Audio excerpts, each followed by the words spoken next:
rentrée mouvementée, difficile. On a beaucoup de problèmes qu'on rencontre, la grippe A étant le premier d'entre eux, évidemment. Comme vous le savez, à La Réunion, la rentrée est anticipée par rapport à celle de métropole, et donc il y a eu des difficultés à comprendre d'abord qu'est-ce qu'il fallait qu'on fasse face au développement de cette pandémie. Par ailleurs, on a attendu 2 semaines la circulaire ministérielle qui nous donnait des consignes un peu plus claires, si bien que on s'est retrouvé dans un double discours qui a semé la confusion entre doit-on ou ne doit-on pas fermer ou ne doit-on plus fermer des classes maintenant qu'on rencontre 3 élèves malades. On ne savait plus. On a dénoncé, nous, depuis longtemps, les suppressions massives.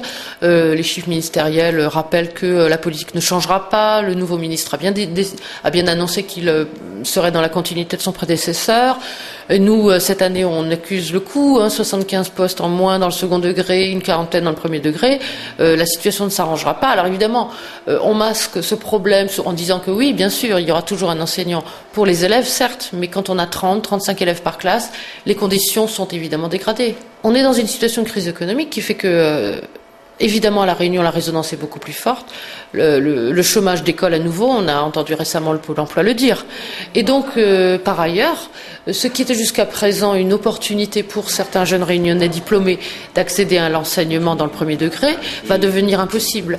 On a, est-ce une erreur, est-ce volontaire? On ne va pas entrer dans cette polémique. Peu importe, le constat est là. C'est que l'année prochaine, il y aura vraisemblablement aucun poste offert au concours du premier degré à des jeunes réunionnais qui en auraient bien besoin. Hélas, les assistants d'éducation vont eux aussi faire les frais de cette politique de précarisation de l'emploi public. Ils ont interpellé à juste titre, il y a des mois de cela, les autorités vis-à-vis de leur situation. Ils sont maintenant en fin de droit, en fin de contrat et à la rue. Donc voilà de quoi aggraver encore davantage les chiffres du chômage. Je veux dire une chose à leur sujet. Ce sont des gens qui ont montré leurs compétences. Ce sont des gens à qui on a dit à un moment, votre compétence, on essaiera de vous la reconnaître d'une manière ou d'une autre. Vous avez une valeur, vous savez travailler, vous êtes utile et nécessaire.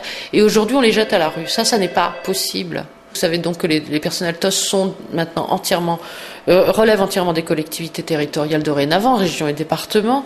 Et on observe que le recrutement est des plus opaques, que le clientélisme marche à fond, qu'on recrute on ne sait pas comment, sans transparence, sans critères clairs. Bref, il y a absolument tout ce que nous dénoncions en 2003 au moment du projet de décentralisation est en train de se réaliser.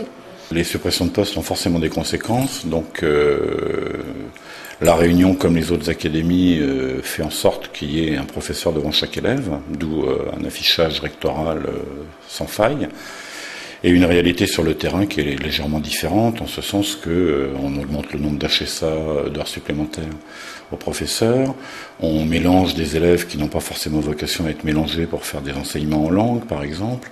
On fait des groupes, on les met ensemble on a moins de titulaires remplaçants pour pouvoir effectuer les remplacements, et en particulier cette période de H1N1 qui se multiplie. Donc tout ça, ça veut dire des conditions de travail dégradées au niveau des collègues. On monte les effectifs dans les classes, bien évidemment. Donc avoir 35 copies et en avoir 27, 28, c'est pas exactement la même chose. Donc voilà la réalité auquel sont confrontés les collègues. Là-dessus, on rajoute des choses qui sont difficiles, l'histoire de l'art à tous les étages, les stages obligatoires avec un tissu économique à La Réunion qui est quand même problématique. On confie aux professeurs principaux le soin de faire le travail des conseillers d'orientation psychologue à travers le PDMF, et ça aussi, ça va poser d'évidents problèmes. La réalité, c'est que vraisemblablement, l'orientation sera tout simplement moins bien faite.